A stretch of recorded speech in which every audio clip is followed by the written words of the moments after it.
So the study, among others, showed that there is a lot of littering.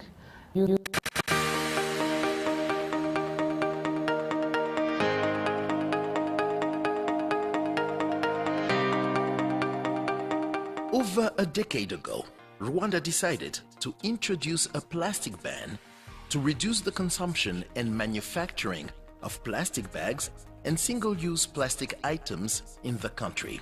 This was after an assessment conducted in 2004 on the impacts of plastic bags on the environment and the country's economy in general. The decision was informed by a scientific study which was conducted in 2004, and this highlighted the impacts, the negative impacts of the use of plastics in Rwanda.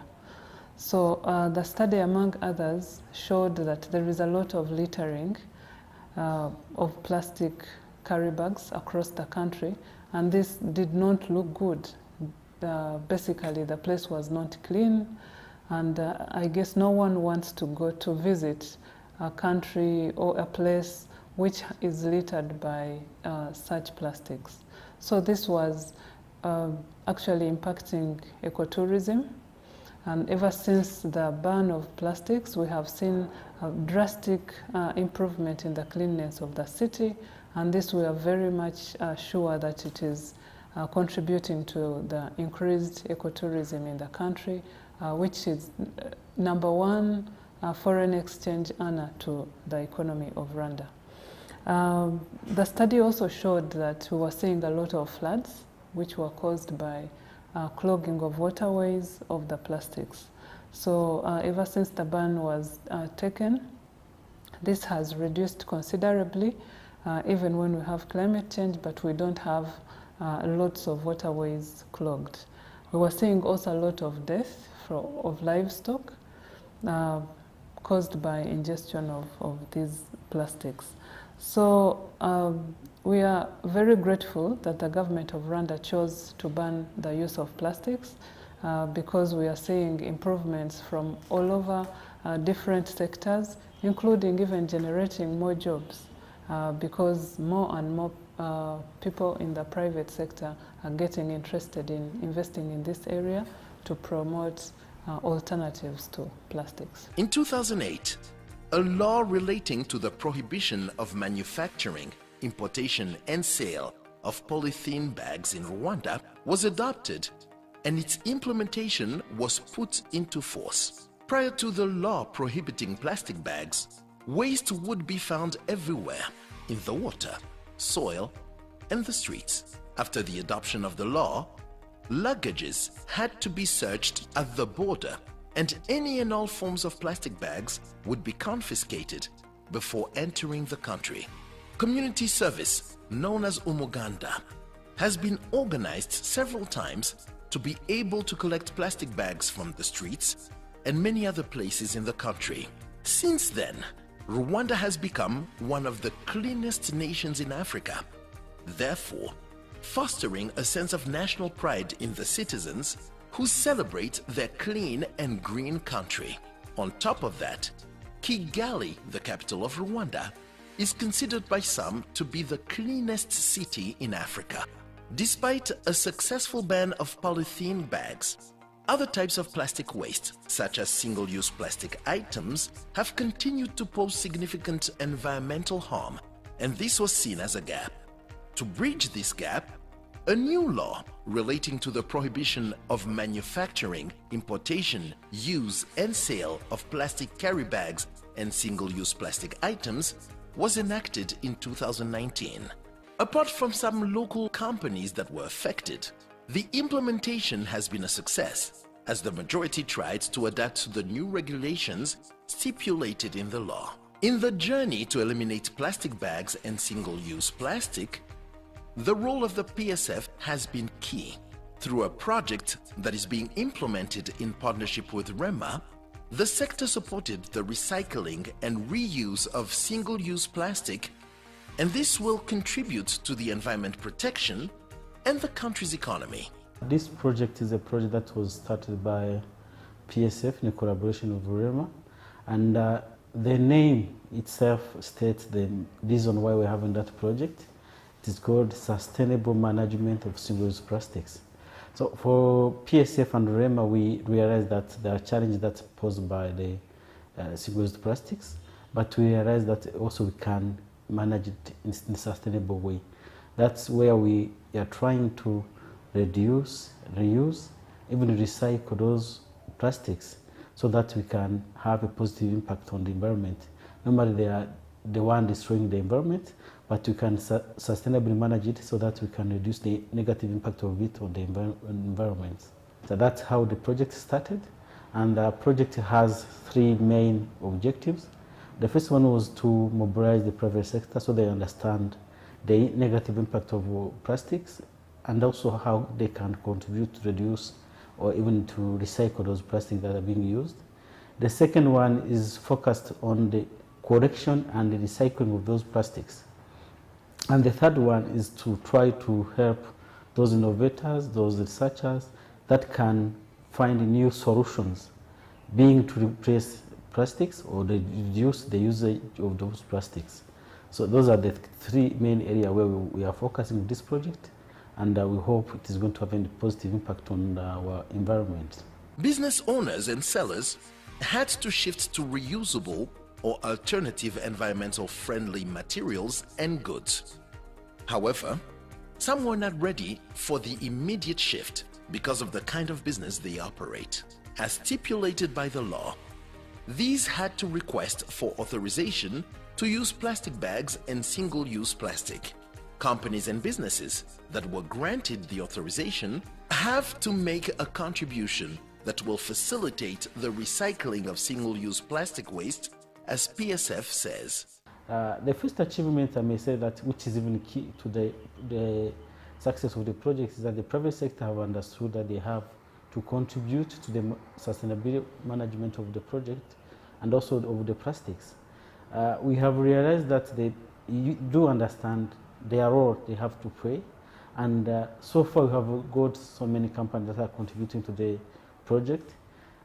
Within 6 months, we have got companies in the manufacturing sector that have started to contribute. The main manufacturers companies that have contributed. So far, companies are contributing based on the plastics they use. They are providing a contribution of 90 Rwandan francs per kg, meaning that anytime they import the plastics to be used in their production, they contribute according to the amounts which are equivalent to the quantities they have imported. We hope while we are going to increase the base of contribution, we are going also to get the importers and the others who may contribute to that project. Karisimbi Depot is a company that has started plastic recycling. They are building a factory for plastic recycling, which they hope will benefit the community as they work to protect the environment. Nk'uko mwasuye umushinga wa plastic, tuko turateganya nk'uruganda mwabonye ruko ruratunganywa kubaka ibikoresho by'ubwubatsi bivuye muri plastic. Nk'uko mwabonye umuhanda twubatse wa metre kari 1000 ukozwe muri plastic. Ibikoresho nk'uko mwabonye uriya muhanda ukozwe mu mapave akozwe muri plastic. Ibyinshi bituruka mu byo tuba twakusanyije hirya no hino ahantu hatandukanye, tukabizana hanyuma tukabitunganya. So mbere twarabitunganyaga kugira ngo dukore ikintu kimeze nk'igerageza. Iryo gerageza turirangije, uriya muhanda mwawubonye namwe, twahise tugira igitekerezo cyo kuvuga ati kuki tutabikora mu buryo bw'uruganda kugira ngo ibi bibe igisubizo. Amazu menshi muri Kigali agiye agira ikibazo cya humidité, noneho ugasanga rimwe na rimwe abantu bubaka nta gisubizo bafite. So iyi tekinoloji tugiye kuzana izabije gusubiza icyo kibazo. Icyo ni icya mbere. Icya kabiri, izabije gusubiza ikibazo cya plastike zitari zifite igisubizo, kubera ko izo plastike zose tuzazi.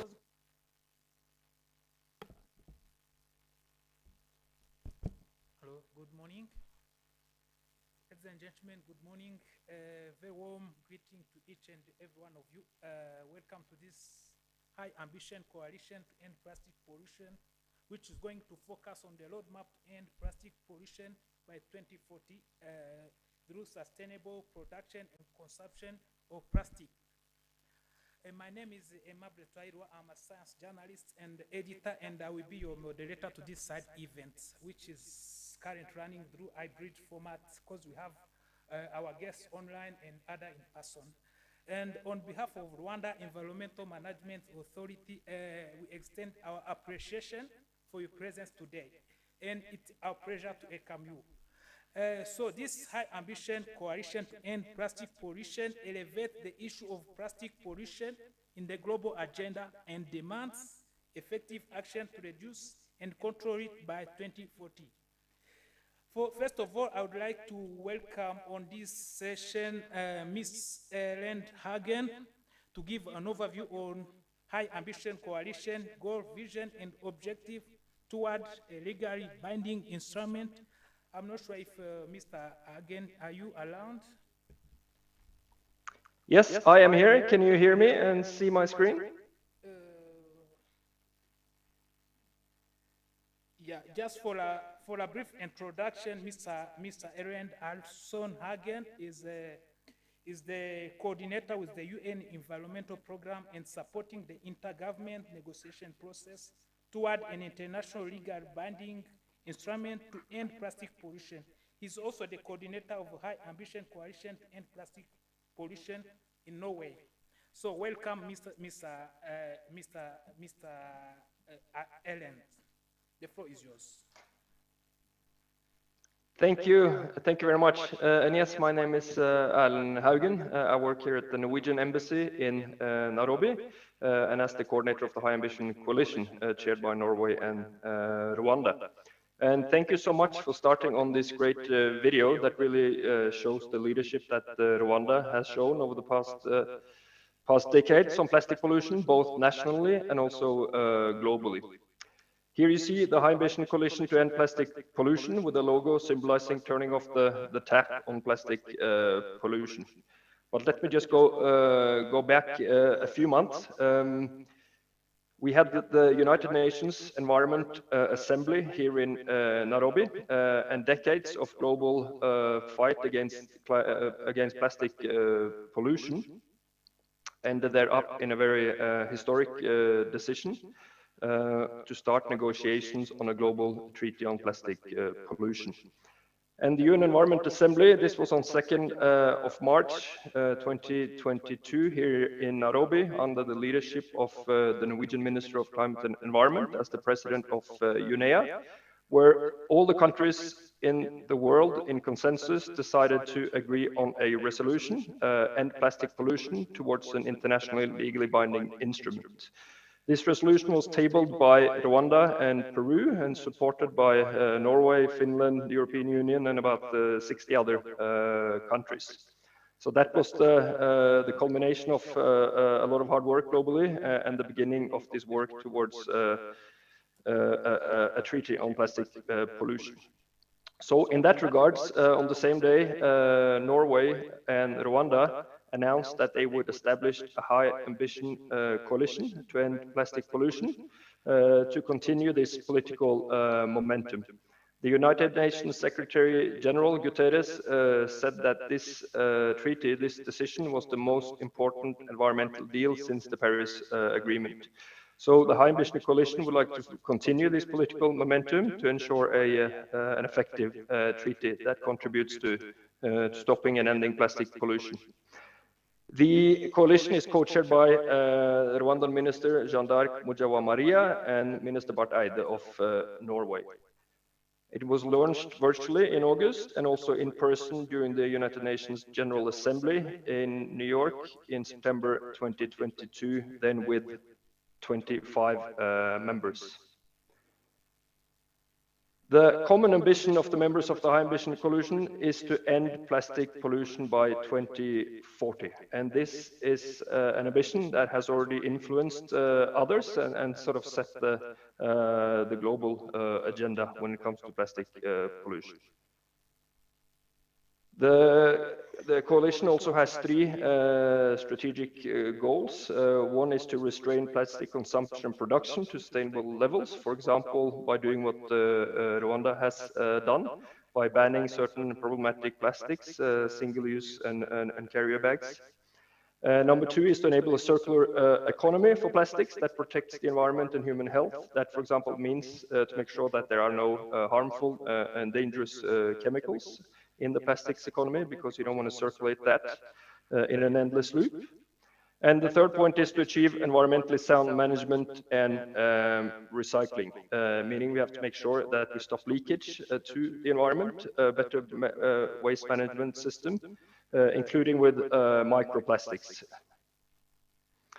There's also in the coalition some key deliverables for success that are relevant to circular economy, for example, to develop global sustainability criteria and standards for plastics, to have certain standards so countries know what sort of plastics they receive in order to be able to recycle them locally.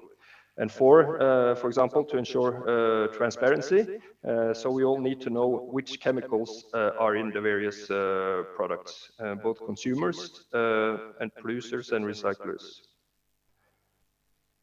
Here is just a picture from the first ministerial meeting of the coalition during the United Nations General Assembly. And next week, ministers will meet again during the UN Biodiversity Conference ongoing in Montreal at the moment.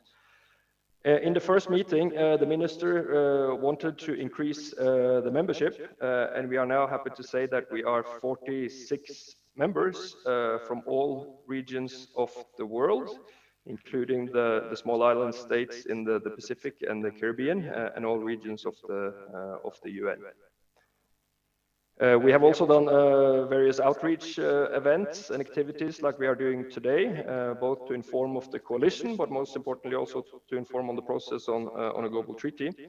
So here you see various events, our minister and co-chair launching the business coalition, which is almost 100 of some of the biggest companies in the world, also supporting a legally binding instrument to end plastic pollution.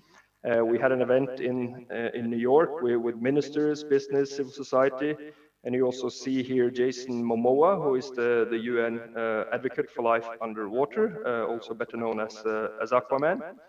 And we're having other events coming up at all upcoming international meetings. For the negotiations, the members of the coalition are working together on joint statements and common priorities.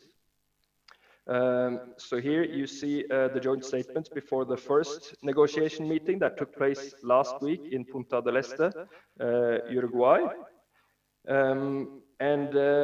One of the main features of the countries in the coalition is that they jointly state that they wish to have common, international and binding obligations and control measures.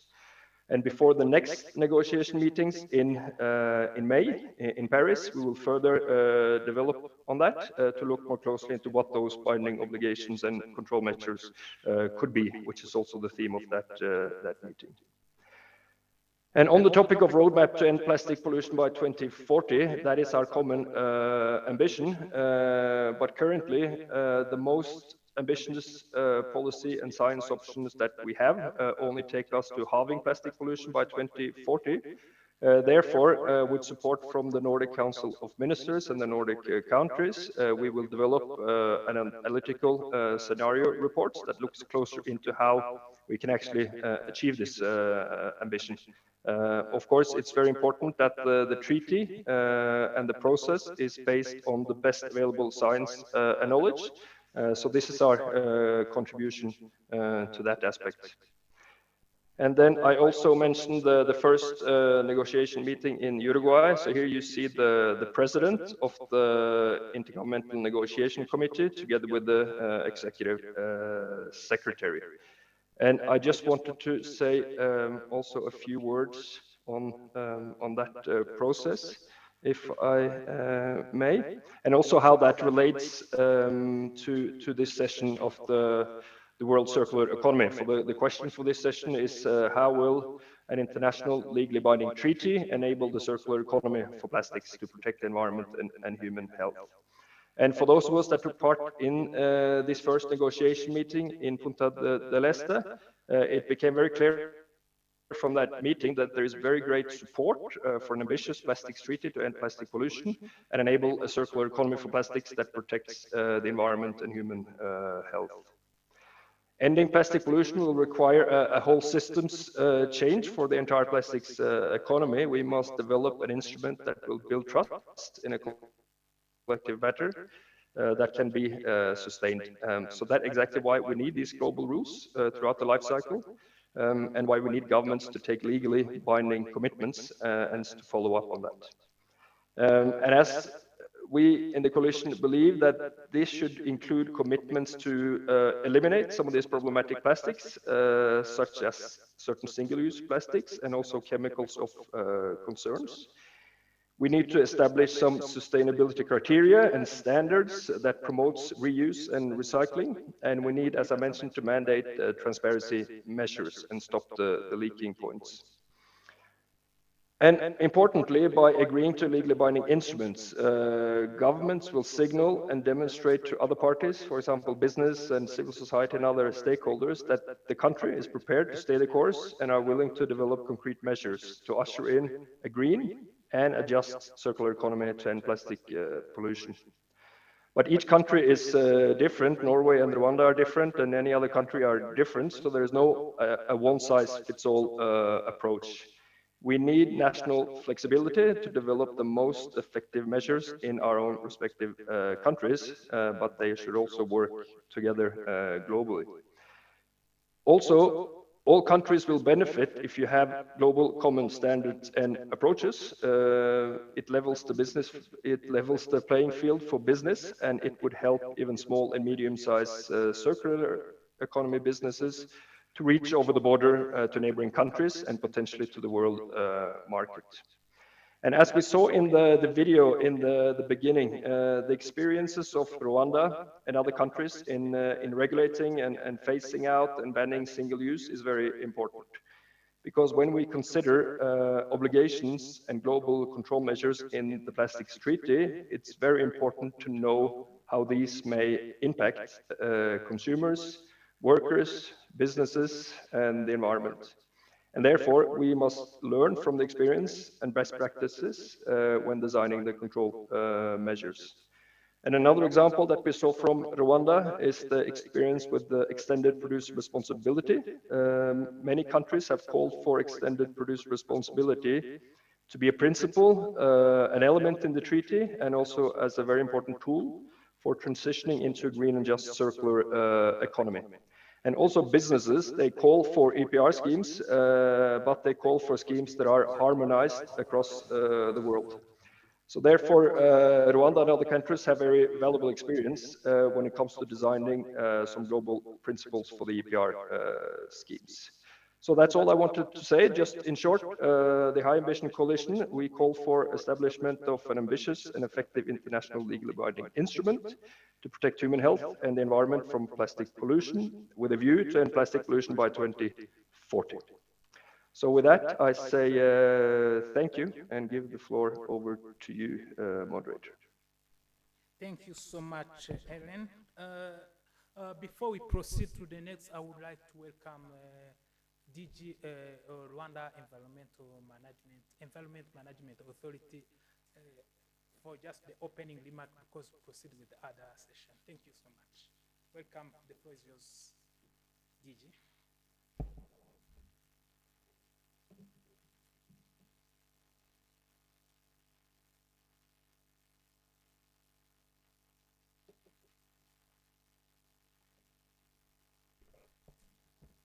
Good morning.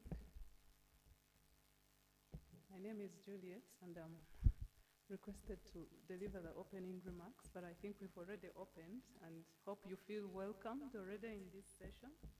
I'll take the liberty to build from where Ilan just stopped to take us into what this global treaty will look like, if you may allow, moderator, and if it's okay for all of us to move in that fashion. Yeah, so I think Ilan laid a very good, rich foundation for us to start this discussion. Where are we going? What is this global treaty coming to address? The ambition is end plastic pollution by 2040. I don't know if that sounds ambitious enough for you, or if you want for us to draw the horizon to maybe 2030, and how feasible would that be? And I think it's not about the figure 2040 or 2030, it's about the determination to do something. We have all been doing something about plastics, both at a national level and at a global level. But I think whatever we have been doing has not given us the results that we want to see. We all have national laws, regulations, actions around the circular economy on management of waste, but we still see leakage. We still see scientific publications that show us that in the near future we are going to have more plastics in the ocean than the fish that we have there. So we wouldn't sit back and wait to see this unfold in our eyes, in our generation. That's why we took the initiative of saying, can we have a treaty that stops the fragmented approach in management of plastics? The Basel Convention has something about plastics. The Stockholm, I guess, has something about plastics. The SciChem says something about plastics. So the fragmentation of management of plastics is a problem in itself. That's why we want a treaty that is focused on plastics alone, that is going to be targeted on the reduction of the pollution going forward. So that's where we started from, requesting all member states to consider a treaty that is focusing on plastics alone. And beating or preventing further leakage of plastics into the environment, be it the terrestrial, the air, the water, needs that we look at it from a life cycle approach. I think Ilan talked about life cycle approach of the treaty. And what does that mean? That means we are looking at plastics from production level. How much are we producing? Are we controlling the production, or is anyone free to produce to their maximum capacity? So if we could see the logo of the High Ambition Coalition, we opted to have a tap, and you can interpret the logo in any way that you want. But the thinking behind the logo is there is plastics flowing, and someone needs to turn off the tap at some point. If the tap continues to run, we are going to continue seeing the pollution that we are seeing. So how do we turn off the tap? I think it's a question for us all to think through. But the life cycle means we are focusing on the upstream, which is production. Are we controlling the production? Are we monitoring the production? And life cycle means we are also looking at the midstream leakage of plastics. And midstream means if we are producing products out of plastics. For instance, if we are producing laptops, we know plastics are everywhere in all the materials that we have. Vehicles, laptops, electronics, everything. Are we alive to the fact that there is a leakage at that point? And are we already thinking on how recyclable these materials can be? And this is where it ties into the circular economy aspects. If you don't think about it at the level of product design, it will not be able to be recycled later. So at the midstream, we also need to see the treaty needs to have articles or provisions on how leakage of plastic at the midstream can be tackled. And then at the downstream, this is a very familiar one for us. We have waste. How do we manage it? How do we collect it? How do we recycle it? How do we make all the different products out of this waste? So the life cycle approach is nothing but that, looked at in that fragmented way, and taking deliberate efforts to get provisions in the treaty that are going to look or to enable the implementation of that reduction. So in the negotiation, we are sure this might be problematic. How do we come up with a provision to agree to reduce production of virgin plastics. Plastics is like fossil fuel to be frank. And this discussion around keeping the fossil fuel in the ground has not been easy even in the UNFCCC convention. So we want to see how the best that we can see out of this. But my optimistic mind is if we are already seated in this room, we have already agreed to the decision under UNEA 5.2. We have created the High Ambition Coalition, which has over 50 members now. That means we are interested in seeing something done on reducing plastic. Yes, so that said, we need, the treaty needs to have a global framework to monitor, to evaluate progress made. And this shouldn't be voluntary. I think we are starting from a background of compliance. We are starting from a background of legally binding treaty. If it's not binding, it's not going to work. If it's going to be on what I think I can do in Rwanda, the national, we call them the national plans, the national action plans. If we're going to depend on what I can do, what can I do in Rwanda to ban plastic pollution, it might not give us the ambition that we want. Ambition in this sense means there is a target, a global target that needs to be hit, and this target is going to be translated into our national action plans. And it is obligatory. If you don't meet this at the national level, then some committees somewhere should ask, why didn't you comply to this target that we had set? Until we have that kind of accountability, we cannot be able to tackle plastic pollution. And again, this is another line of thinking that is going to be coming back and forth in the NIC negotiations. I don't want to cite conventions or some treaties that have this kind of arrangement that I'm describing, because we are not negotiating a treaty that is already running. We are negotiating a treaty for now and for the future, so we can learn from what has done well in other treaties, but we have to be mindful of the fact that we are coming up with a treaty that is new, that is going to address plastic pollution for now and for future generations. So the issue of compliance is a big one, is a big element that needs to be really, really embedded in the treaty.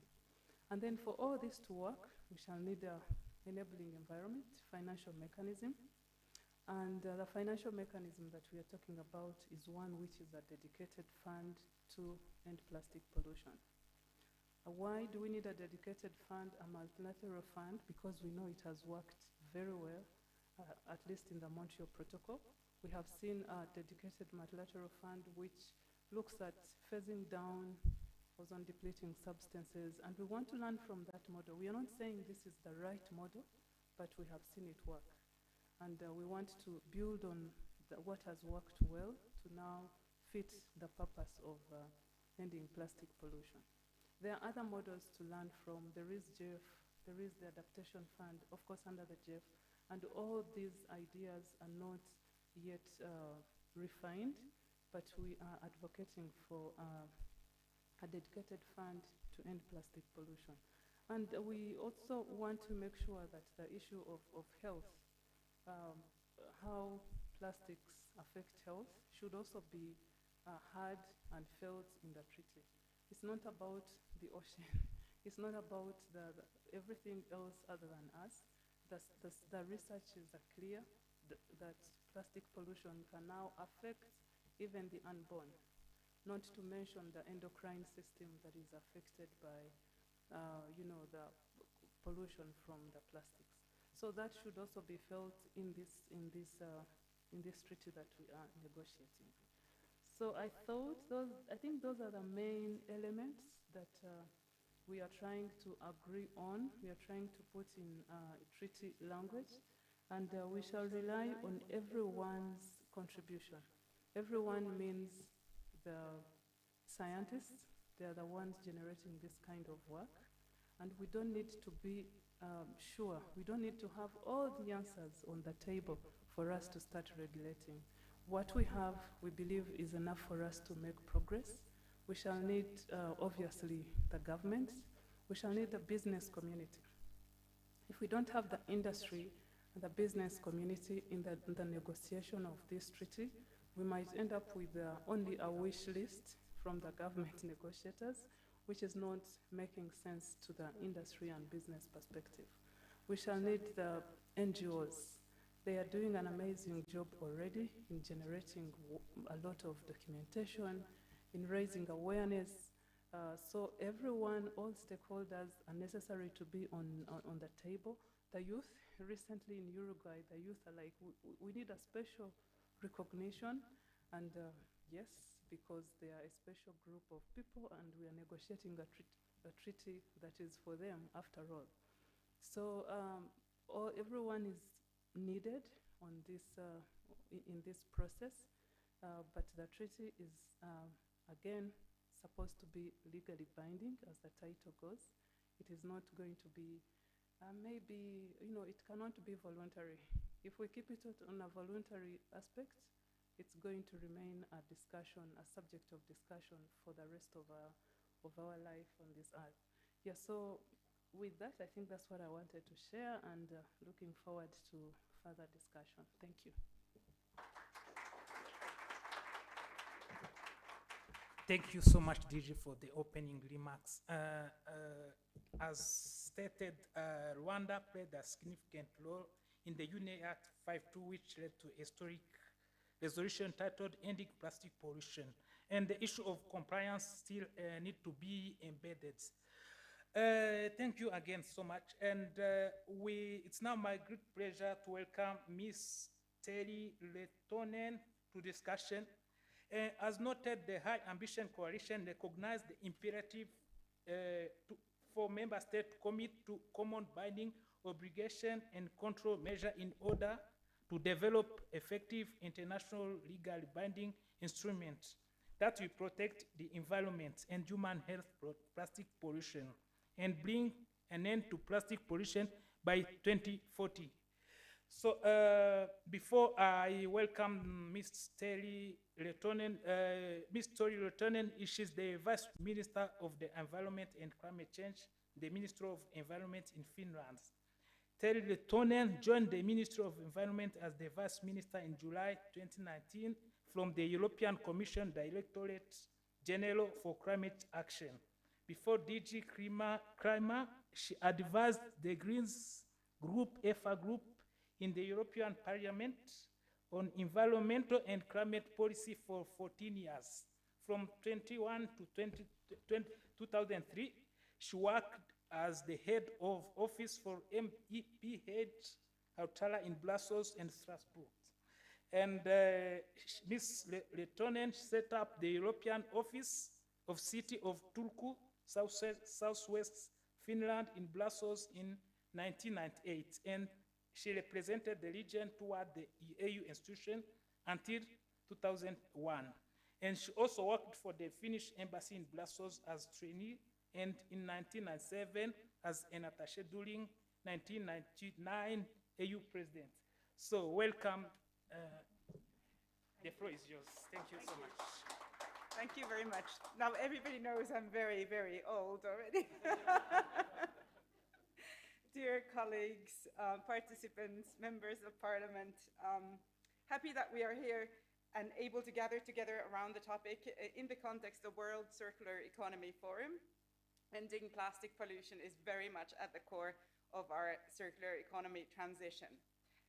First of all, I would like to thank Rwanda and Norway for their leadership on the High Ambition Coalition and for highlighting the issue through this dedicated side event. And thank you to Ellen for presenting the High Ambition Coalition goals. Impressed that we have already 46 members, if I heard correctly. We are all painfully aware that plastic consumption and production have reached levels that are completely unsustainable. And Juliet very pertinently and powerfully set the scene of our current situation and how existing fragmented tools are not able to prevent leakage of plastic into the environment. Plastic consumption has quadrupled over the past 30 years and will triple by 2060 if we continue business as usual. Well, the world will not be able to manage the projected volume of plastic waste and avoid leakage to the environment. Plastic pollution contributes to the triple planetary crisis, to climate change, to biodiversity loss, with devastating impacts on ecosystems already now, as well as to pollution crisis, with significant adverse effects on human health. To support the global shift towards a circular economy, we need to address all life cycle stages and the global value chain of plastics. Joint efforts from public and private sector are needed to promote the sustainable production and consumption of plastic, from product design to sustainable waste management. This is something we cannot achieve with national level actions only. For this reason, Finland is very committed to the negotiation on a legally binding global agreement to end plastic pollution. Last week, the first meeting of the Intergovernmental Negotiating Committee, INC, was held in Uruguay, and I think we have some people in the room who were also participating. Finland was pleased to see strong participation of stakeholders in the INC1 meeting. We believe a broad-based societal participation into the negotiations is key to an efficient and ambitious plastics agreement. In the first meeting of the INC took some first steps in our work towards ending plastic pollution. We need urgently to make further progress, and Finland is committed to working together with other UN member state stakeholders and this High Ambition Coalition to speed up the work towards next meeting of the INC in May 2023. As a member of the High Ambition Coalition, Finland is fully committed to end plastic pollution by 2040 and to protect the environment and human health. We believe the following actions are needed to achieve this goal. Plastic products need to be designed to be reusable and recyclable. The recycled material content should be free from hazardous chemicals to enable the safe circulation of plastic materials. Requirement for more sustainable design of plastic products will also spur innovation of less polluting plastic materials. We believe it would be important to identify a set of international sustainability criteria which government should commit to. This would catalyze sustainable design of plastics and enable a circular plastic economy. We also crucially need the transparency in the global value chain of plastics. To make informed decisions, consumers, public procurers, and businesses need better information on the composition of plastic materials and products, as well as information on performance in accordance with sustainability criteria. It is of utmost importance that in the future plastic agreement, all parties commit to a common set of global goals and binding measures. The global goals and commitments can be implemented through national action plans. The future plastic agreement should support governments in their national policies and include both legally binding and voluntary measures. Earlier this year, Finland updated its national program, the Plastic Roadmap 2.0, which aims to break through of circular economy of plastic in Finland by 2030. The Plastic Roadmap 2.0, titled Reduce, Refuse, Recycle and Replace, sets out measures to reduce the harm caused by plastics, avoid unnecessary consumption, increase the recycling of plastics, and find alternative solutions. As said, we have set some important quantitative targets in our national roadmap, but for the systemic change needed, global approach and binding measures are necessary to end plastic pollution by 2040. Thank you once more to Norway and Rwanda for convening us here today, and I wish ourselves a very fruitful discussion. Thank you. Thank you so much. And the development of the plastic treaty will be based on science and research. So let me now turn to Christine Huggs. Are you Christine Huggs? She's there already. In order to understand the contribution of World Circular Economic Forum and to encourage researchers to address plastic pollution through global sustainability criteria and standards for plastic as one of key deliverables for success of the treaty. So if you allow me to introduce Miss Christine. Christine Hook is the director of the Research Circularity Pillar and member of the World Economic Forum Executive Committee. She also leads the Global Plastic Action Partnership. A public-private partnership that aims to shape a more sustainable and inclusive world through the eradication of plastic pollution. Over the past 20 years, HAGS has represented companies and governments in driving complex global programs focusing on sustainability, economic development, gender equity, and stakeholder engagements, focusing on approach that address both social and environmental impact through her experience. HAG has addressed the needs of those working in a number of industry supply chain, improving working conditions in factory and remediating human rights atrocity while designing sustainable, environmentally focused strategy for company approach to their business models. So, Ms. Christine Hag, the floor is yours.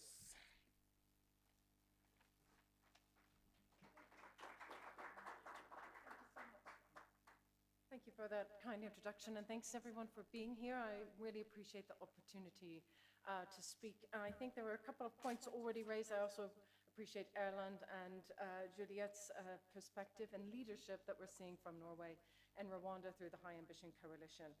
I was at the INC last week, and so I thought I might share a few reflections from what came out of that conversation, because it really was, for me, very ambitious, is the word we're using today, and I really felt like people were wanting to progress. And I agree with Juliette that sometimes you hear 2040, and it sounds a bit like, are we all going to be in these roles in 2040? So how do we make sure we actually put into place a framework that is highly ambitious and highly accountable and keeps to move that progress every day, every week, every month, such that by 2040 we will be at zero pollution. So some of the key themes that came out of INC, I'm sure a lot of this will not be a huge surprise, but one of the key themes I heard was really to maintain this science-based focus. So let's ensure that we're not just sort of willy-nilly creating these commitments and targets, but really looking at evidence-based opportunities. Juliette already talked about the opportunity to learn from others. The Montreal Protocol used a lot of science in its background, and I think it's a really important opportunity for us and the negotiators to really embed science and the evidence-based approach to addressing plastic pollution. When we look at that full life cycle, I think this is also really critical, and Erland put on the board some of these key objectives for the High Ambition Coalition coming out of the treaty conversations. It's really critical that we don't just look at downstream solutions. So we will never recycle our way out of this. Recycling is absolutely critical, it's absolutely key, but is not the only solution. So we must look upstream at new business models, new material models, and all sorts of different ways that we as individuals, consumers, and companies consume. And what is it that we need on a daily basis, and then what do we do with those products to make sure that they maintain their existence within our environment, I say broadly, more than the environment as in the ocean. So can we reuse, refill, recycle materials? So what are the new designs we're going to need, the new business models, and then again, really thinking about things like waste management in a more holistic manner. And I see some folks are here who have been filming this documentary on informal sector. I would always talk about inclusivity when it comes to the treaty as well. It's really important. We heard at INC quite a few voices from the informal sector who were actually there representing, and I think it's really important that they do have a seat at the table to be represented. They're absolutely critical in helping us to maintain a circular economy and that full transition towards a broader no plastic in the environment goal. So some of the key buckets that we discussed, I mentioned the science-based space, in this multi-stakeholder forum. So you had government representatives, Rwanda and Norway really leading that call to action from the government side, but then the High Ambition from the business side, some of the leaders from the Unilevers, Coca-Colas, Nestle's, who their product is used, and a lot of their products right now are seen as single use, so they're trying also to be more ambitious in their approach, and so they're being innovative also around refill and really trying to shift their business models away from that single use.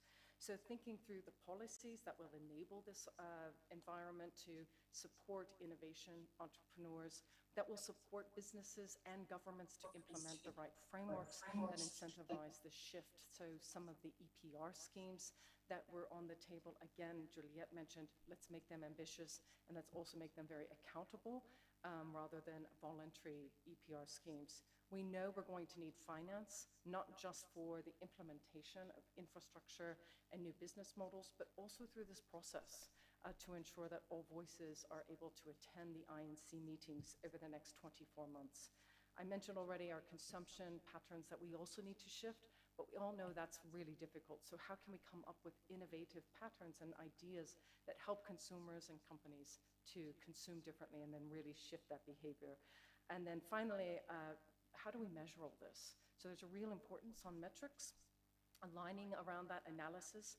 And then as we create these national action plans, can we ensure that we're measuring progress evenly such that apples and apples are being talked about? And so within the Global Plastic Action Partnership, we're working very closely with UNEP, IUCN, the World Bank, Systemic, and others in developing some very key modeling tools that will enable governments to understand their plastic waste flows, and from that we can then develop national action plans that help them also to address those plastic waste patterns. And then again, in a very holistic, cohesive way, we can start to measure that progress in a very positive way. So again, I really felt like there was high ambition from the High Ambition Coalition, as well as the Business Coalition. We had civil society, academics, and the informal sector all represented.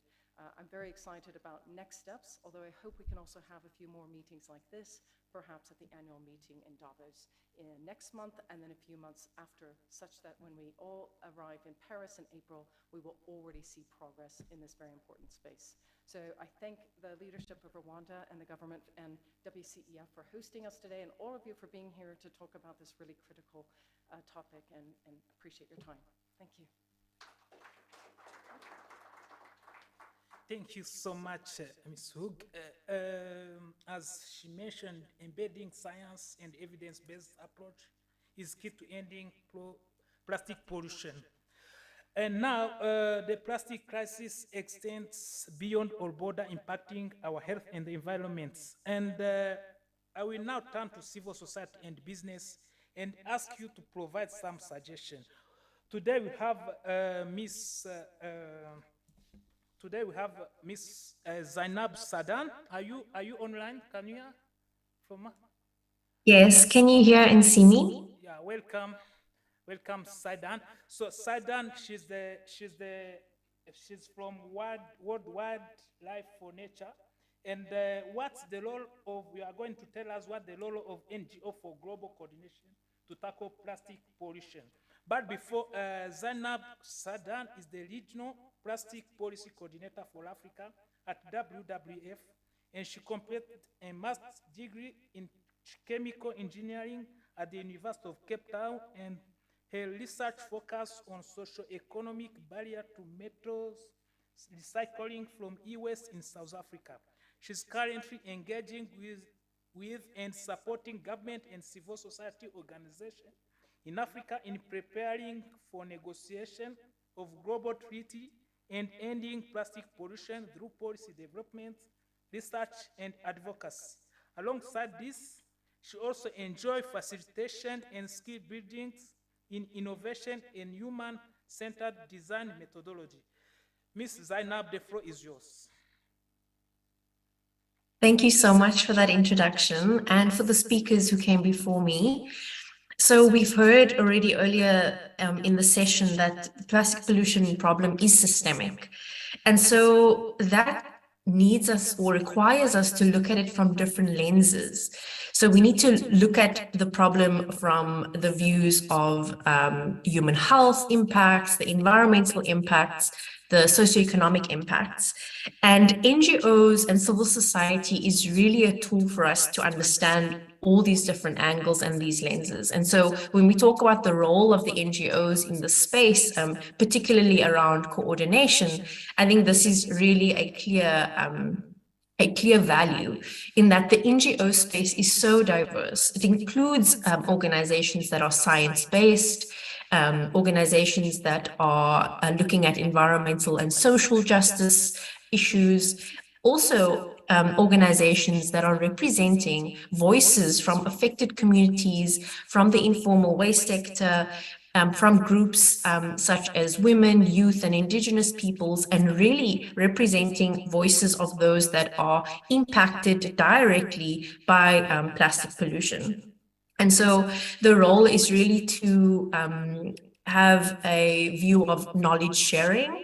And so many of these organizations or NGOs really provide both lived experience in terms of knowledge sharing, but also scientific evidence base, as well as looking at various case studies of how new concepts, new solutions, or policy measures can be implemented in various settings and how it needs to be adapted to various settings.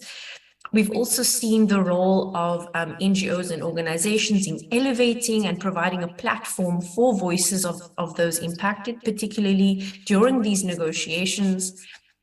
And then finally, just to echo the previous speaker, the role that NGOs can play in terms of accountability, especially when it comes to the new global treaty. And so we see NGOs playing a role in putting public pressure on decision makers, but also playing that watchdog role in terms of ensuring actors are actually making progress towards the commitments that they've already made voluntarily, but also those commitments that will come with this new legally binding global treaty.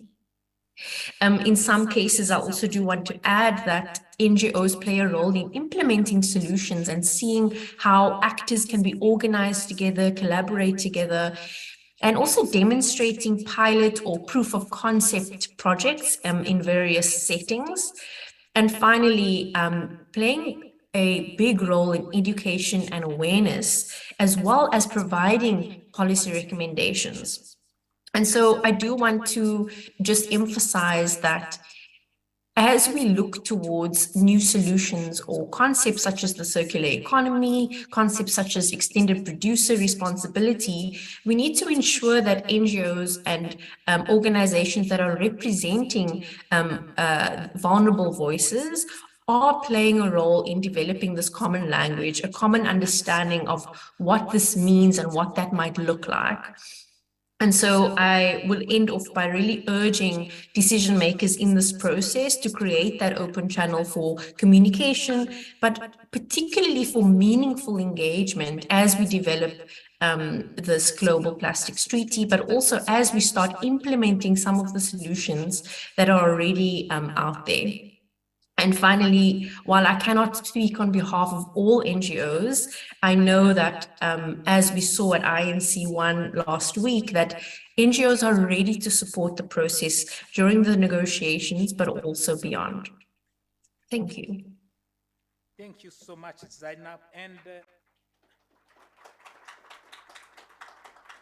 yeah, thank you so much. And now I'd like to ask if there are business ask you to provide suggestion and proposal for option for core obligation and control measure across the full life cycle of plastic.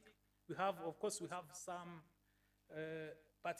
online participant, and here in present. If there are some point to make, please feel free, raise your hand, introduce yourself, where you came from, so that just, yes, please have someone behind your microphone, please. Much. My English is not very clear. Dr. Alice come from Cote d'Ivoire. I'm in charge of environment tax in my country.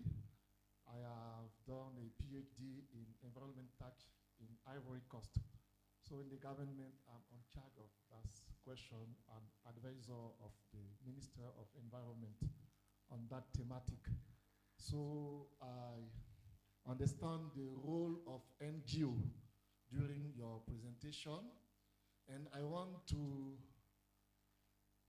share just a small experience to talk about that place of NGO, because we have provide some law in environment tax, but people don't accept that law. We have also take some law concerning plastic, and we give a time to people to not use plastic because it creates many pollution. But because of promotion, because of the lack of the role of NGO, this law didn't pass, and we have actually a great problem because the government put accent on the classic tax. You know, the tax is for the provided budget, health, many other parts. But when you say you can use tax for environment, and when you say that there is a link between health and environment, this don't always pass. So I think that the role of NGO is very important, and I want you to know how the other countries do to implement the environment tax. Thank you. I hope that I have been listened. Yeah, thank you so much.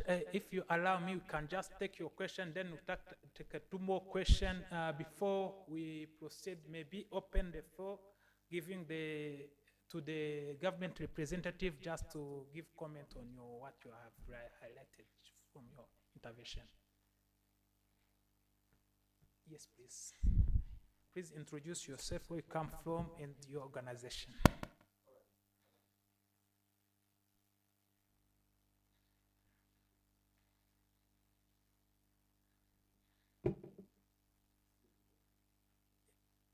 Microphone, please. Can you help assist?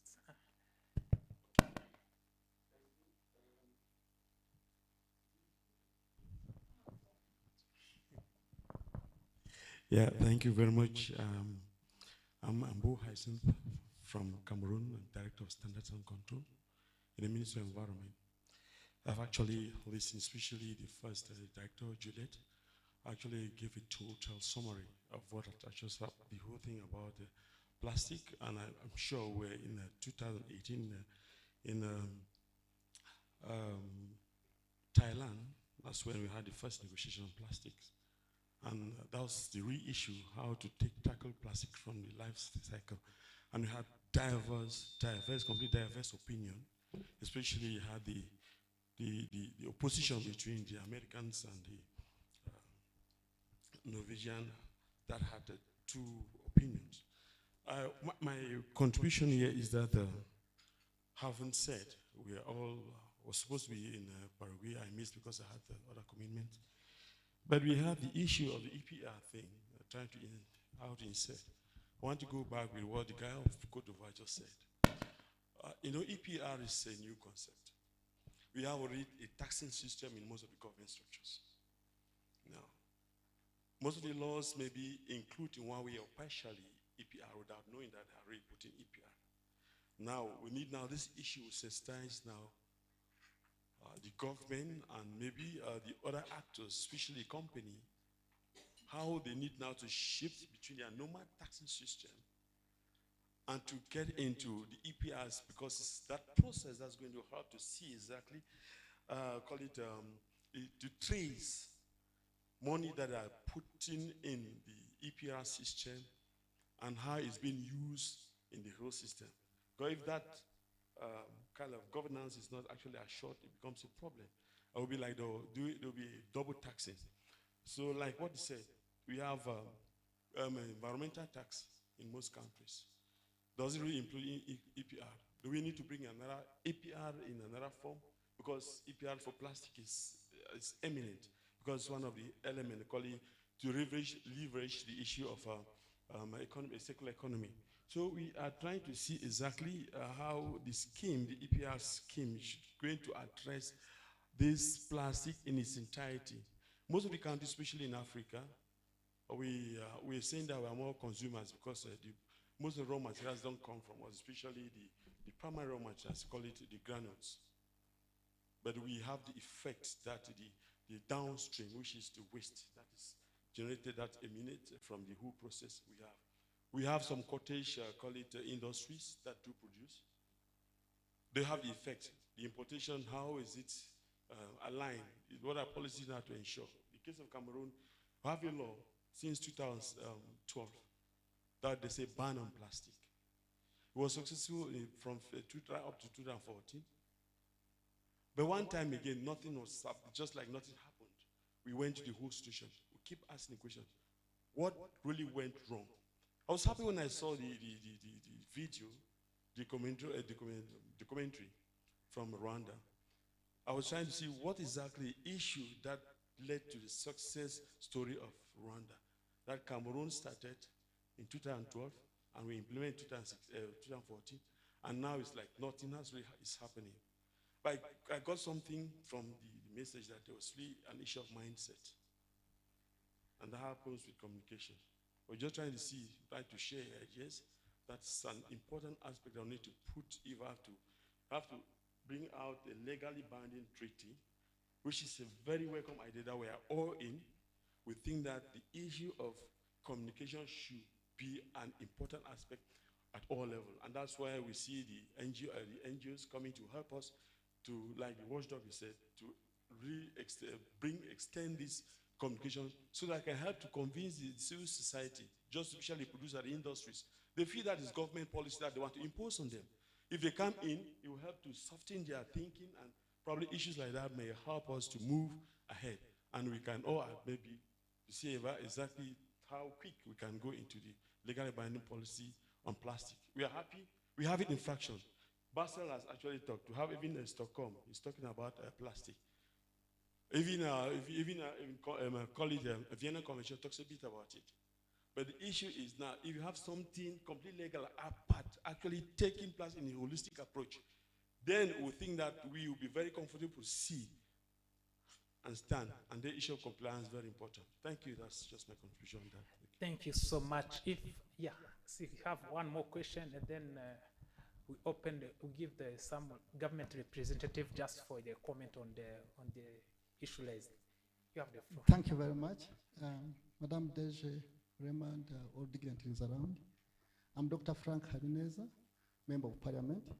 I'm very pleased to be here, and thank you so much for organizing this. And thanks once again to the government of Rwanda for hosting this event with the support from the CITRA and other partners. Yeah, this topic is very interesting, the issue of any plastics, and we were very happy when we saw Rwanda was championing this bill, at the UN Convention. Yes, yeah, so we were so happy, and we were all in big support because we thought that this would be a good thing for the planet, yeah. And of course, Rwanda has done a lot of work in ending plastic usage here. It's almost, I think, 20 years since we started this journey. Yeah. So I wanted to find out more from Deje, Rema, on the issue of you mentioned the consequences of the unborn. It was my first time to hear that the plastics also can affect the unborn children. So please share more on that, because I think that would help us in this campaign. Because mostly we've been talking about affecting us as humans and as our fish and the environment and so on. But if it can affect also the unborn, then I think it becomes a more and more serious issue that we can get that information for good campaign. Another thing I wanted to see is I know there have been a lot of carbon credits projects. People can buy carbon credits. If you could also help us more on how we can use these projects to get some carbon credits and get more money into either recycling or reuse and so on. Yes, we got this law of the single-use plastic in Parliament, which we supported very well and voted for with our whole hearts. Yeah, if you could update us on the progress, especially because I still see around when I walk in somewhere, I still see some plastics around here. How far are we moving we had given some grace period to the industries to phase down. How far are you dealing with them? Do we have hope that they will stop soon? I think like this is a good progress for people who don't know. We used to have only plastics, but now this is one of the good progress we're having now. So, but others are still having plastic. We still have seawater in plastic bottles here.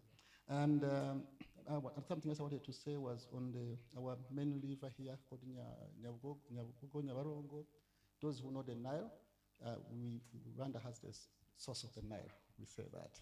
Yeah, I know Uganda will complain, and Burundi will complain. So we have the main river here, and one of the tributaries pouring into the Nile is always also carrying some plastics coming from those garages, industries, and so on. If you can update us on some efforts being done to see that this can stop as well. And also on our main landfill in Nduba, we still have challenges there. I know the city of Kigali has issued out tenders for people to come and see if they can get a better use of the landfill in Nduba, the waste which you have there. If you have more progress on that, we shall appreciate. Thank you very much. Thank you so much. Because we can just open the floor, give the government representative just to answer all the three questions. If they have seen we have two government representatives just for their comment or the question. I have someone from Cote d'Ivoire, from Cameroon, and the last one, Dr. Habineza, so that can just proceed to another round of questions if you still have time. Thank you so much. The floor is yours, DG. Thank you so much for the questions, and I'm taking these as interventions. We shall all need to share our opinions. It's not like we have any answers here. Yeah, a colleague from Cote d'Ivoire wanted to get ideas on how we are implementing the environmental tax, if I got the question well. And I don't think we have environmental tax yet. Probably Honorable Frank would like to run away with this idea on how to eventually come up with an environmental tax for Rwanda. We don't have one, so we don't have a lot to share. Yeah. And then on a colleague from Cameroon and a friend, we've been together in other discussions, not plastics. Happy to have you now. And some other people that I'm seeing, I'm sure the discussions are going to be interesting. So the EPR isn't EPR a double taxation? I think that's what I got from your question. I don't want to talk about taxes, but EPR, in my opinion, should come out in a way that is tailored to what is happening on the ground. Maybe EPR in the US might be different from EPR in Rwanda because we are looking at different circumstances. So how do we have EPR on plastics as of now? I think we had the first documentary talked about how the importers of plastics are contributing to management of the plastic. This is only limited to PET type of plastics because we don't have alternatives for these plastics yet. We have industries that are into beverage packaging, that are into foods. We don't have alternatives yet available and affordable. And again, this is another contribution of that, another advantage of having a global treaty. We know the alternatives are there globally, but they are not affordable. So maybe because the demand is also still low. If we all go into this determination to ban plastic pollution, they are going to be more available and more accessible, more affordable. So now that they are still expensive, yes, we have this glass packaging, but we cannot have this for juice, for everything. It's still a bit more expensive than the plastic bottled water because this you need more investment to have water packaged in glass bottles. So that is when we as government said that we need to get a midway. How do we not hamper progress and how do we minimize the leakage of plastic into the environment? That's when we requested the private sector or the business, the businesses, the industries that are importing the plastics for packaging to contribute to the collection, recovery, and recycling of these plastics. and it's approximately 100 francs. It's really small from our perspective, that they are putting into their own fund to manage that very waste that is being generated from that sector.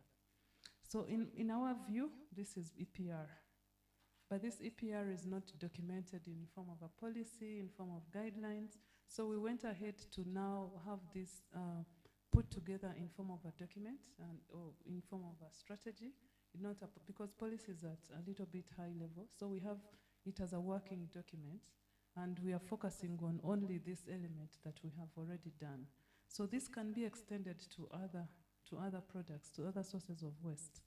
And it's not double taxation at all, but it is only saying you're contributing to this problem, please contribute to its management. And that will need behavior change, like you rightly put it, or someone talked about behavior shift. It will take time, it's a bit uncomfortable, but it's necessary. If we don't get this shift, if we don't train ourselves to move away from the conveniency of plastic, then we are going to continue to consume more and more. If we train ourselves to know that I can carry a water bottle that I will use the whole day, not taking 3 or 4 of them the whole day, then that's where you start with. Each individual's contribution is going to be needed here. Behavior change starts with me, and then the NGOs can come in to explain, to encourage, to brand this information. The communicators, how do we communicate this? Because every advertisement that I see out there has a very nice looking baby, kid, sipping a juice with a straw in a plastic bottle. And for us, we might interpret that as being trendy, as being high-end, being class, because that's what I'm seeing in a very attractive way. How do we break this monotony of communicating? Can I have that put in something else, not plastic? Probably that is also going to send a message. But I agree with you on behavior change. It's where it starts. We saw that in the beginning of enforcing the law back in 2000, 2004, 2005, where we had carry bags like everywhere. It was very hard to tell someone that you don't need a carry bag in the supermarket. You can do with paper bags, or you can do with reusable bags. It was pretty hard. Now it's normal, but it took deliberate efforts and enforcement, which sometimes is not so convenient, but you need to go to that level. Yes, educate, yes, sensitize, but if it's not working, do enforce. Fine. This is what this young lady does on a daily basis, evoking fines, and then appreciating the people who are doing it well. So yeah, I think it's not just one stream of solution, it's an integrated approach. And then Honorable Frank asked me to share more on the consequences of plastics to the unborn.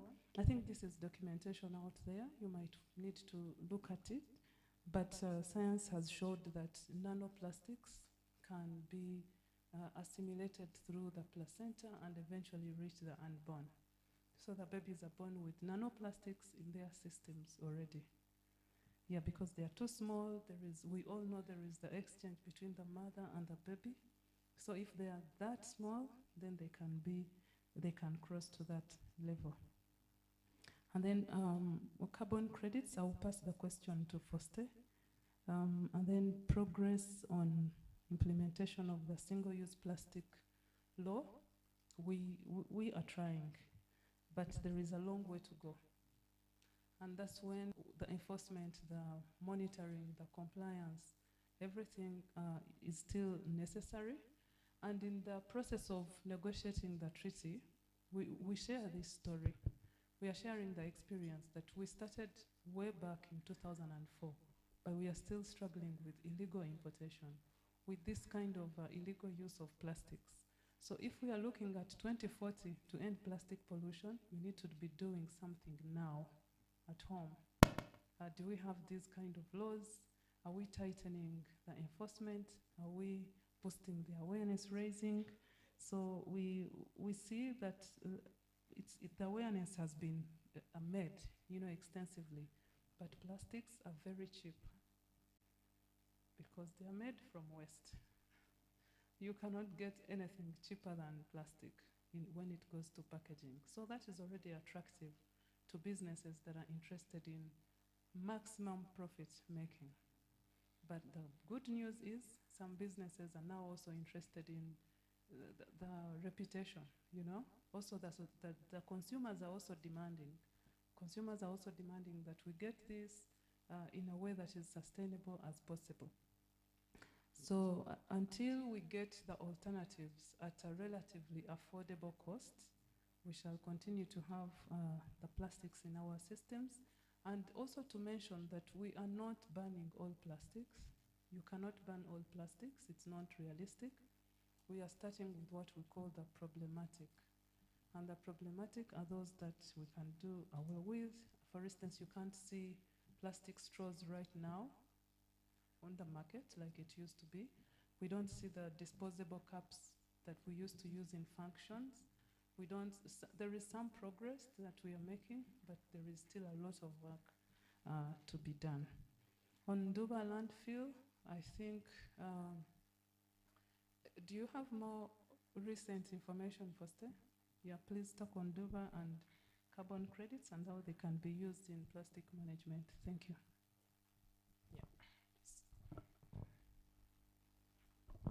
Yeah, thank you. Thank you very much, Juliet. Before touching on the carbon credit and Nduba and Nyabugogo you talked about, let me first of all add one point on how can we make this happen to respond to our colleague from Cameroon. Apart from mindset change, apart from enforcement, there is another element which is very crucial: political will. In Rwanda, it has been possible because of the political will from the top leadership of the country.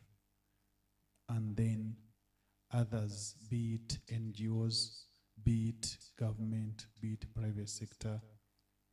When there is a political will, there is a platform where you can meet and forge the way forward together. So political will is very crucial, and it is the engine of changing mindset, enforcement, and others. Then on the carbon market, as Honorable Frank asked, yeah, it can also be one of the source of revenues, especially for private sector and other key players. However, for the carbon market, you need to prove that there is a potential reduction of emissions. So if, for instance, in reduction of the use and reduction and recycle, if you can prove that instead of burning the trash, including the plastic, you are avoiding this amount of ton of CO2 emissions, then it can qualify for carbon market. And with the Paris Agreement, now it is somehow flexible. We have voluntary carbon market and regulated carbon market. We have three main schemes. The two ones are very interesting. The bilateral agreement on 6.2, where government can trade with another government, or a company can trade with another company. And also the mechanism on non-market approach on 6.8, which is also wide. It is also including the adaptation part, while the carbon market, the usual traditional carbon market have been focusing on emission reduction, on mitigation only. So the non-market approach on 6.8 is also including the adaptation part. So it can be one of the areas. However, the bottom line, you need to prove the reduction of emission your intervention is going to have. On Nyabugogo, it's As you said, it's one of the tributary of Nyabarongo, and the government of Rwanda has prioritized of rehabilitation of degraded wetlands, and of course wetlands are near the rivers, especially Nyabugogo. And now government of Rwanda is going to rehabilitate 5 wetlands, including Nyabugogo.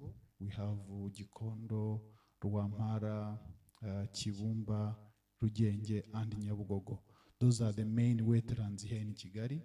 Basically, we are rehabilitating them to bring back the functions of the wetland, which is water filtration and water storage, and also for flood management here in Kigali. So in the course of rehabilitation, definitely the cleanup of removing the possible plastics, which I believe now they are less. As you know, we have what we call umuganda, the community work every last Saturday of the month. So citizens do the cleanup. But with that project of, together with the private sector, people have been collecting all of those PET bottles which have been in different corners of Kigali and different corners of Rwanda, because now when they bring them, they give them money. So as of now and in the near future, it will no longer be the waste, it will be the source of money. So it's a hope that even Nyabugogo and Nyabarongo will be free plastic.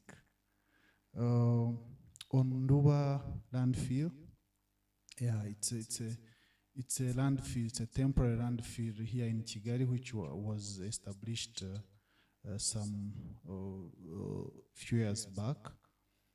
However, it was not really a landfill, it was a dumping site. So the government of Rwanda, through the Ministry of Infrastructure and WASAC, they have commissioned expert firm through Nordic Development Fund and Swedish fund.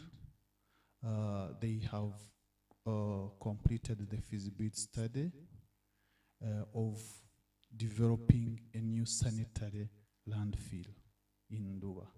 So they are now at the stage of commissioning the contractor, but the feasibility study, BOQs, and the funds are available.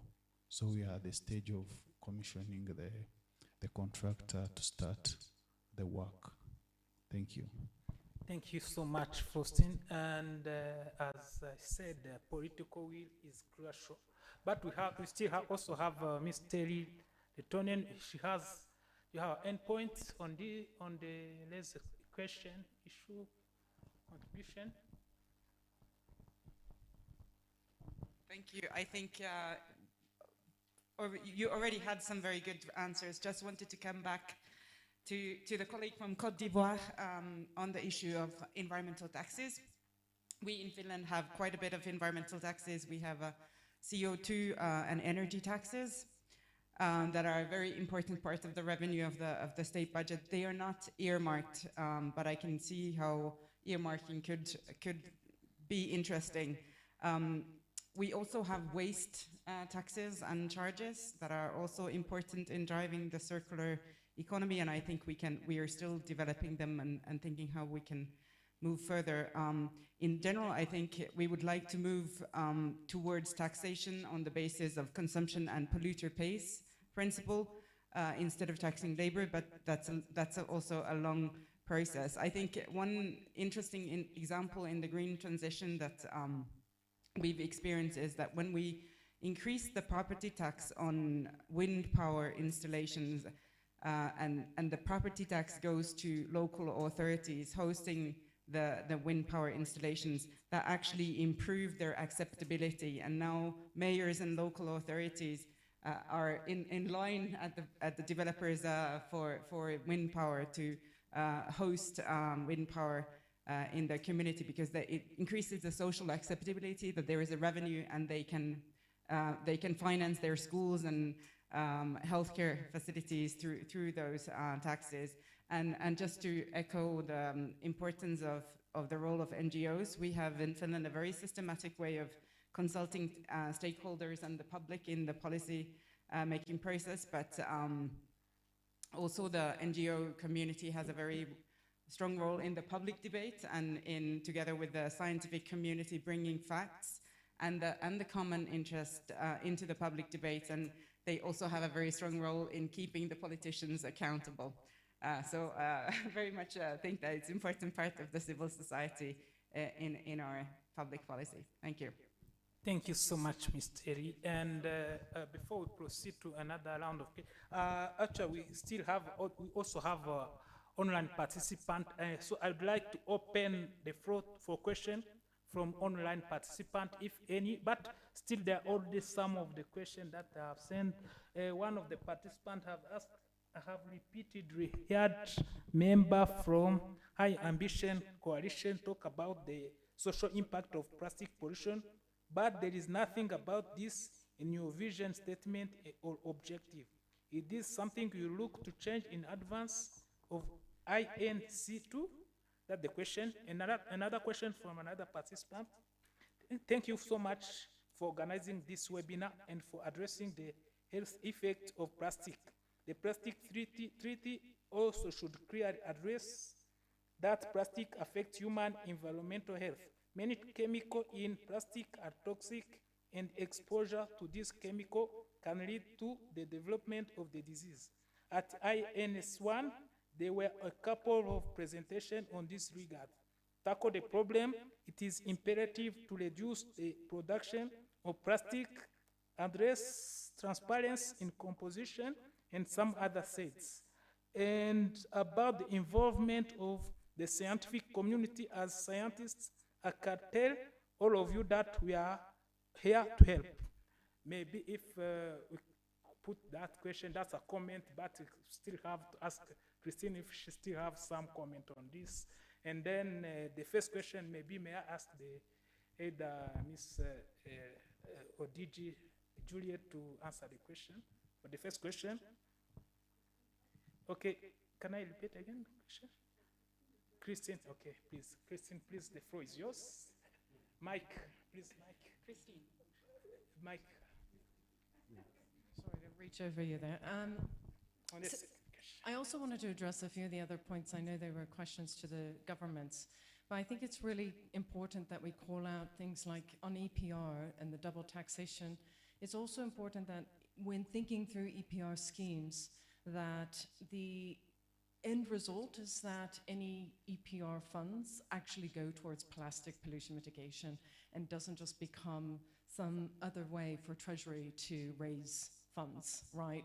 And so I think this is something you'd hear from the business community throughout these discussions, is they are in favor, most are in favor of a strong, ambitious EPR scheme, but they want to make sure that it's going to the right place, right? And so I think it was the gentleman from Côte d'Ivoire maybe mentioned something like that, like how do we ensure that this is going to support collection, sorting, recycling, the informal sector, etc. So just something, I'm sure a lot of the other governments are already thinking about that, but I hear that quite regularly from our businesses.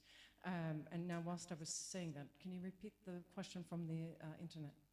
Okay, that she was asking, it was like a comment to tackle it's imperative to reduce the production of plastic, address transparency as some about the involvement of scientific community.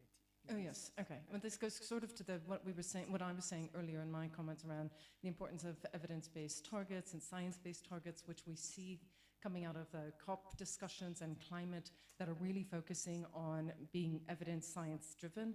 And so therefore it's very important that we do include the science community in that analysis and the recommendations. Equally, the science community can be very involved and supportive of various innovations around new material design. So we're not just using virgin plastic, but are there new kinds of materials, whether from bio-based bamboo, sugar, etc., that still can also be recycled, because a lot of times these items are, there you go, maybe I should turn it to my guest to the left who has an example here. Yes, this one is completely bio-based, and it's recyclable in a variety of ways, mechanical recyclable, but also chemical recyclable, back into a bottle, and it has the ability to biodegrade in a natural way if it lands up in landfill or in litter, without leaving long-term microplastics. So, yes. Thank you, and well, that's also key, because a lot of plastics will break down into microplastics and nanoplastics, which is exactly what we want to avoid, back to the conversation around the health imperative. So very important that we have the science community at the table to ensure that bioplastics and other innovations will actually support our endeavors. Thank you so much, Christine. DG Kabera.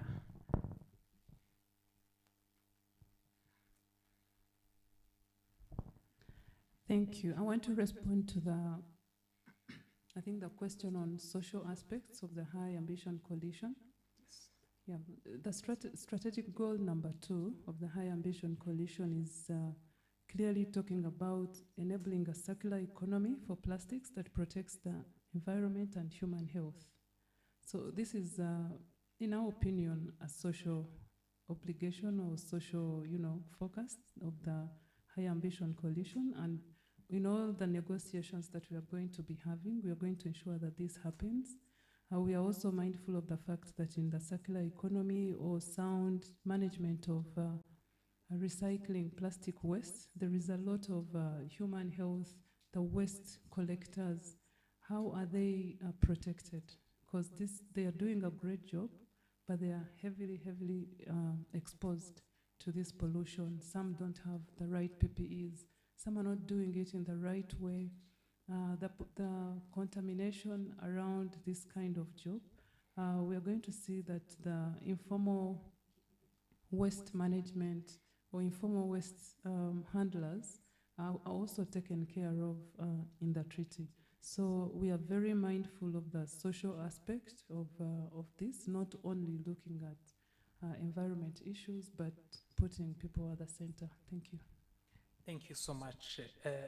May I ask, because as the floor is still open for question from online audience, I would like to ask our technical team, especially Patrick, can you please help us to read some questions that were posted online by some participant? And then, because also the time is not our side, just can take 5 minutes and then we proceed to another session. Thank you. Thank you very much. We received a number of questions, but most of them are referring to the alternative to plastics that can be initiated to solve the problem of plastics. We also received another question for the youth in Rulindo district.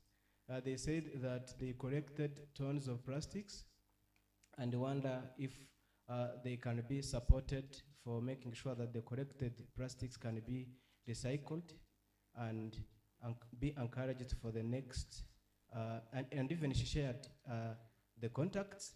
We also have another question with regard to, let me go up. Okay, it was about sound. And the other one, joined from Bujumbura, asked that, I wonder if you will send us the opening remarks, since the voice was very low. So we have their contacts and their emails, and this session has been recorded. We will just share it to them. Thank you very much. With regard to the initiative of the youth and alternative to plastics are the two only questions here in the chat. Thank you. Thank you so much, Patrick. Maybe, can I?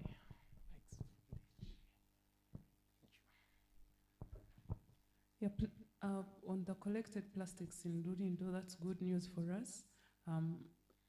Seated next to the lady who will follow up on where they are, what are the quantities, and they can be transported to the recycling company, EnviroServe, that we're already working with. I think that's the question I got. Thank you. Thank you so much, DJ. Christine, you have comments? Thank you. On the youth question, I would say that one of the unique aspects of this negotiation is that the United Nations has brought together all sorts of stakeholders through a multi-stakeholder forum, and that through that conversation, inputs are gathered and then brought to the official dialogue where the negotiations are taking place. And we have encouraged youth to also join in that conversation. So I'm sure that through the next INC process, they will also be invited. I think, as I mentioned earlier, some are trying to find out ways to finance the participation of some of those who are maybe less represented. So that's certainly something that's still under advisement. But it is something that was raised and is on the agenda, and certainly will be a part of that multi-stakeholder forum. And then also on the conversation around plastics alternatives, we do hear this a lot, and of course we see glass on the table. One of the things we also encourage, and we see this through the climate discussions as well, is also to ensure that when we look to plastic alternatives, they don't have a worse impact, so that we're not actually creating a new problem by solving the current problem. So it is very, very complex, but at the same time, we still feel like, again, with innovations and some of these scientific endeavors, we can certainly get there. Thank you. Thank you so much, Christine. So the time is not on our side. I would like to give each of the today's speaker, at least 1 minute, just for a final message before handing over to the Director General of Rwanda Environmental Management Authority for the closing remarks. But as we proceed, I would like to invite Ellen, are you still online? Yes, I am still here. Just a quick 1 minute, and then give us the one final message for the take-home message before proceed to the next closing session. Okay, thank you. No, then I will spend my 1 minute on the socioeconomic aspect. The coalition is committed to both a green and a just transition. And while we focus on the core obligations and control measures in the treaty, going forward to have a socioeconomic analysis of these potential elements will be very important. For example, we have discussed EPR schemes. They are known to be effective, but we need to learn from the best schemes around the world to have some global guidelines, and we also need to learn how EPR schemes works in different countries. For example, how they impact informal waste sector and waste pickers, how they impact small businesses, and how they impact the environment. So that will be very important going forward. Thank you. Thank you so much, Ellen. Ms. Terry, the floor is yours. Thank you. I think at this point I would just like to thank all the hosts and the organizers, and just wish very good energy for our negotiators around the table, and I would leave it at this. Thank you. Thank you so much. And the role of NGO for global coordination to tackle plastic pollution is also crucial. So I would like to, Zainab, do you have something to say as a closing, before we proceed to the closing remark? Zainab? Thanks so much. I would just like to add that the role of stakeholder consultation will be really key, I think, both at local and national level, but also at the global level, as was mentioned through the multi-stakeholder forum. And so I think that this is something that both national policymakers should prioritize. We've seen this being done already in certain countries with the help of NGO partners as well. And so there are ways and means, and also existing examples of how this can be done. So I encourage everyone to make sure that they're part of that and make sure that they are making the space and platforms for meaningful participation going forward. Thank you. Thank you so much, Zainab. And the scientific, we need also to embed science and evidence-based approach. We need to hear from Christine. Do you have one more, just to brief? 1 minute, please. All right, with 1 minute, I would say, first of all, thank you. Thanks to everyone staying also. It's a really packed room, and that's always fantastic because it's such an important topic. And thank you also to the organizers for putting this session together. I'd echo some of the comments here around this is a really important treaty conversation around it being not just green and environmental, but let's ensure a just transition and that social inclusion. I would also then close that I really appreciated the shout out to the multi-stakeholder, because this is a government negotiation that's going to require inputs from civil society, the NGOs, and business alike to ensure that broader understanding in the importance, and then of course the science community as well. My one call out to the negotiators would be, we want a super, super ambitious treaty, but I know we also have a very ambitious timeline. 24 months to go. I mean, that's really, really high level. So really excited to see where it goes. Best of luck to the negotiators, and thanks again. Thank you so much, Christine. Maybe before we proceed to the closing remark, we have one participant. Really, we need to give you some few seconds, 2 minutes, and then for your contribution. No, thank you. I need less than 2 minutes. And thank you for giving me the floor, and thank you very much for this conversation. I think this exchange, especially the exchange about experiences, is very useful. I wanted to make a brief announcement with regard to introduce yourself and tell us where you're from. Oh, sorry. Yeah. My name is Goody Alkemade. I'm representing the Netherlands. I'm from the embassy. I'm the DPR to UNEP, but also part of the negotiation team on plastics from my country. So this conversation is familiar to me, and I wanted to briefly,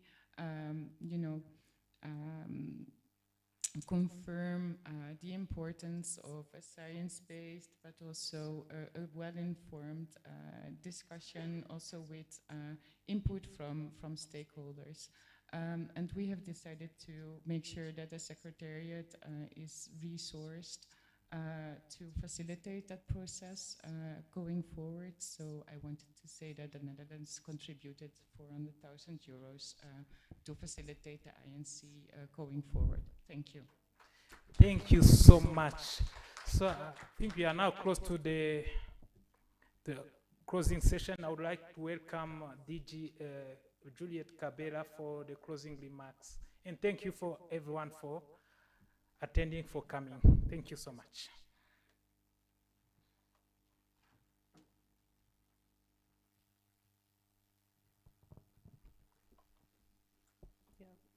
Join me to appreciate the moderator for facilitating the session excellently. And thank you to all of you colleagues who are online, who stayed with us the entire 2 hours of discussion and active participation. Thank you so much. It's not easy to stay focused online, but we felt the focus with us. And thanks to the great panelist speakers that we had this morning. Very different ideas, but all centered on an ambitious global treaty. No pressure, Christine. Yes, we are negotiating, and sometimes we stay long hours in the rooms. 24 months is not a lot, but again, the problem is too big. We cannot wait. And we are agreeing to a mode of a treaty that can develop, that can grow as we move ahead. It will not have everything in the beginning. I wish it could, but it won't.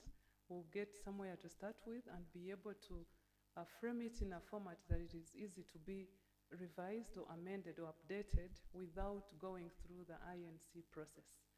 Thanks to the government of the Netherlands, from the developing world, we benefit a lot from your contribution. At least we have agreed to 2 negotiators in every session, and many colleagues would need to be facilitated in these travels and stays during the INC negotiations. We also appreciate other member states that have contributed to the INC process. It's intergovernmental, but we are all in different phases of development. So this facilitation is very well appreciated. The INC one was also hybrid, so even people globally had an opportunity to follow even the informal groups, and that was super and well appreciated.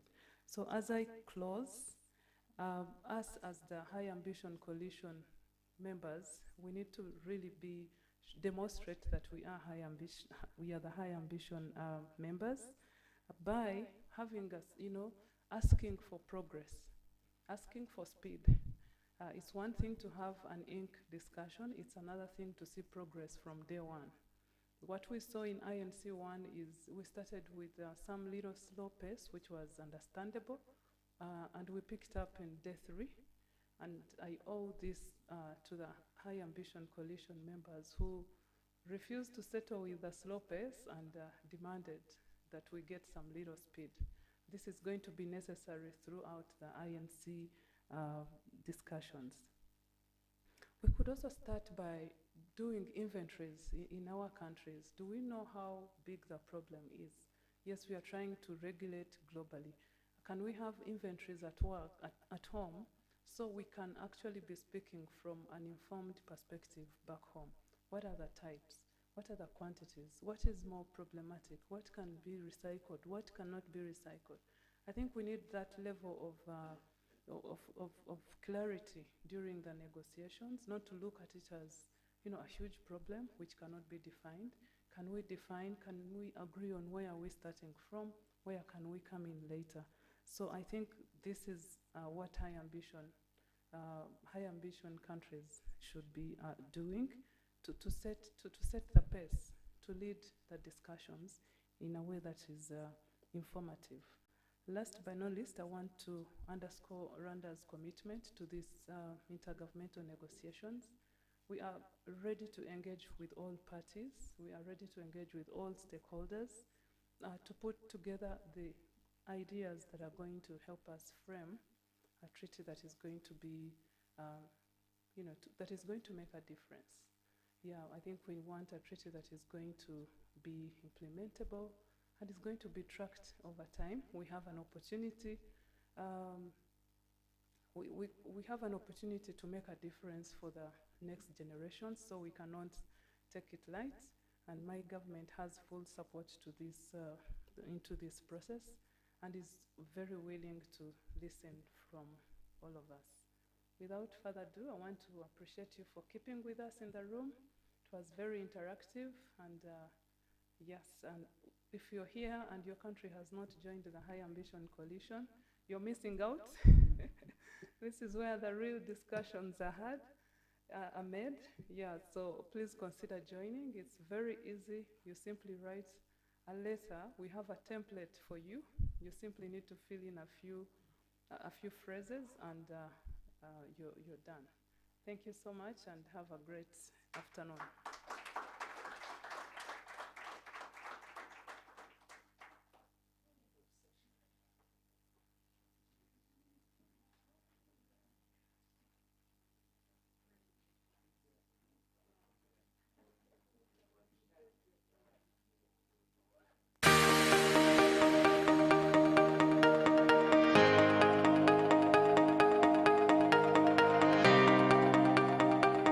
Over a decade ago, Rwanda decided to introduce a plastic ban to reduce the consumption and manufacturing of plastic bags and single-use plastic items in the country.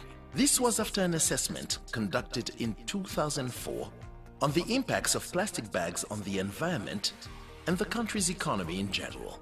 The decision was informed by a scientific study which was conducted in 2004, and this highlighted the impacts, the negative impacts of the use of plastics in Rwanda. So the study, among others, showed that there is a lot of littering of plastic carry bags across the country, and this did not look good.